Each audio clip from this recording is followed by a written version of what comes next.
Are you famous? না। কেন না?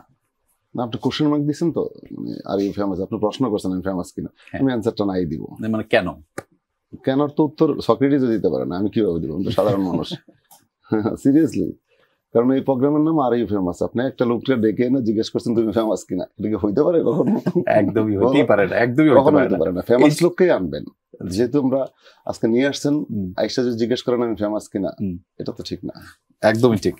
ঠিকটা হচ্ছে কি কারণে, যে একটু আগে বড় করে একটা বিশাল ইন্ট্রো দিয়ে শুরুটা করলাম না, সেখানে বলা ছিল যে আমরা বিশ্বাস করতে চাই এই পৃথিবীর প্রত্যেকটা মানুষ অসাধারণ তাদের কাজের মাধ্যমে, দিন শেষে কাজটাই থেকে যায়।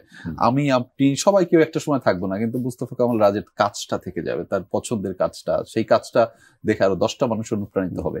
এবং সেই জন্য আমরা সবসময় বলি ভাই কাজটা করেন, কাজটা করেন। ফেমাস একটা রূপক শব্দ মাত্র কেবল। রাফসান সাহেব, আর ইউ ফেমাস?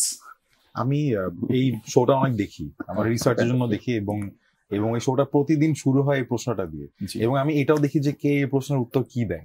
তো অনেকগুলো স্টাইল আছে উত্তরটা দেওয়া। একটা হচ্ছে রাজভাইয়ের স্টাইল, বলে দিলেন যে আমি ফেমাস না, একজন বলতে পারে হ্যাঁ মনে হয় মোটামুটি। আরেকটা আছে হচ্ছে গিয়ে যে যেহেতু এই শোতে আমি ডাক পেয়েছি তার মানে মনে হয় আমি ফেমাস, এরকম একটা অ্যাঙ্গেল আছে। আমি অনেস্টলি বলছি আমি ফেমাস না। আচ্ছা, আপনি ফেমাস মানুষ তৈরি করেন। হ্যাঁ, আমার উত্তর হচ্ছে যে যেহেতু এই যে ফেমাস মানুষজনের সাথে আসলে আসতে পারলাম আজকে এখানে, এবং আপনার শোতে আসতে পারলাম, তাহলে মনে হয় কিছুটা ফেমাস। এটা আসলে মানে কোনো সীমা নাই, বাট মনে হয় কিছুটা। যেহেতু আমরা বিশ্বাস করি যে আপনার কাজ মানুষকে যেহেতু অনুপ্রাণিত করে, সেক্ষেত্রে আপনি সেই আমাদের বিশ্বাস অনুযায়ী আপনি অবশ্যই ফেমাস।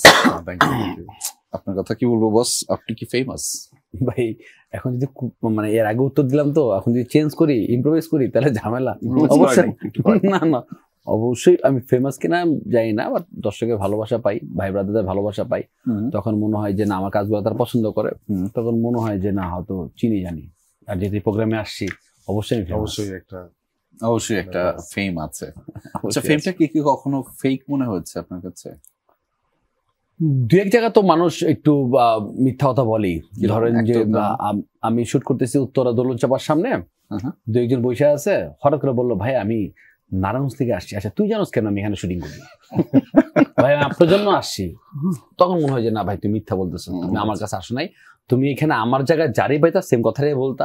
যাওয়ার পথে দেখছি আর কি, তোমাকে বসে থাকে ভাই, কিছু লোক আছে ভাই দোলন চাপার সামনে বসেই থাকে আর কি, শুধু বলবো আপনার পাইছে ভাইয়া আমি টঙ্গী থেকে আসছি, তুই জানোস কেমন আমি আসছি, আমার শুটিং চলে।